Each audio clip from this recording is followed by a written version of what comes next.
মাছ নিয়েছি, এটা পাড়ায় মাছালা এসেছিল, দেখো মাছ নিয়েছি। কি মাছ বলো তো? এটা পাঙাশ মাছ। এই দেখো মাছটা, দেখো শুধু কত চওড়া, পেটিটা কত চওড়া। অনেকদিন পর আসলো পাঙাশ মাছ, এই জন্য নিলাম। আমার পাঙাশ মাছ আবার ভালো লাগে খেতে। একটা মাথা দিয়েছে, মাথার সাথে এই মাছটুকুনি। তা চলো মাছটা কেটে নিই। দেখো মাছটা, দেখো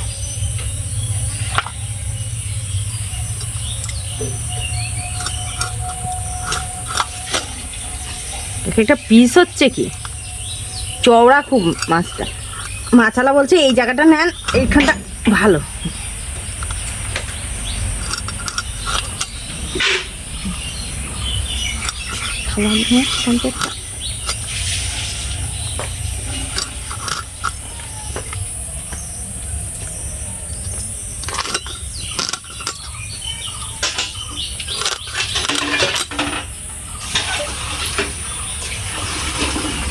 থালা দিয়ে দিতে ওখান থেকে একটা।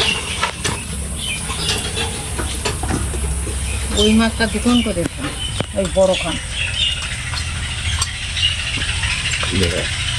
দেখো কতগুলো মাছ বেরোলো।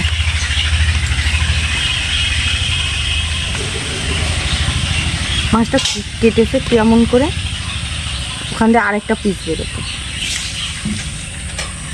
বড়, মেজো, সেজো, ছোট সব হয়েছে। হ্যাঁ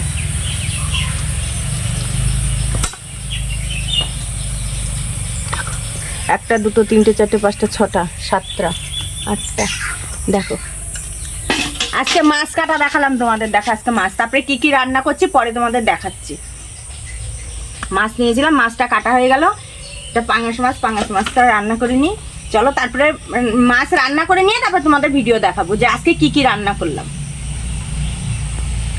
বন্ধুরা সকালবেলা তো তোমাদের দেখালাম যে পাঙাশ মাছ নেওয়া হয়েছিল, পাঙাশ মাছটা কাটলাম, দেখলে তো। তাই এখন দেখো কি কি রান্না করলাম সেটা দেখো।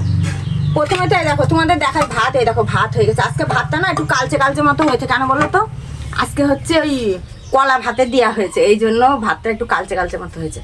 আর দেখো করেছি ঘ্যাটকল পাতা বেটেছি, কালো জিরে, রসুন, পেঁয়াজ, লঙ্কা সব দিয়ে ঘ্যাটকল পাতা বেটেছি।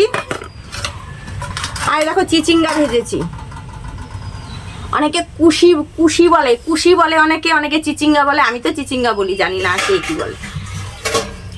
আর এই দেখো পাঙাশ মাছ রান্না করেছি, একদম লাল লাল ঝাল ঝাল, একদম মাংসের মতো করে। পাঙাশ মাছ মাংসের মতো করে ছাড়া ভালোও লাগে না পাঙাশ মাছ রান্না করলে। অল্প করে আলু দিয়েছি, দিয়ে পাঙাশ মাছ রান্না করেছি।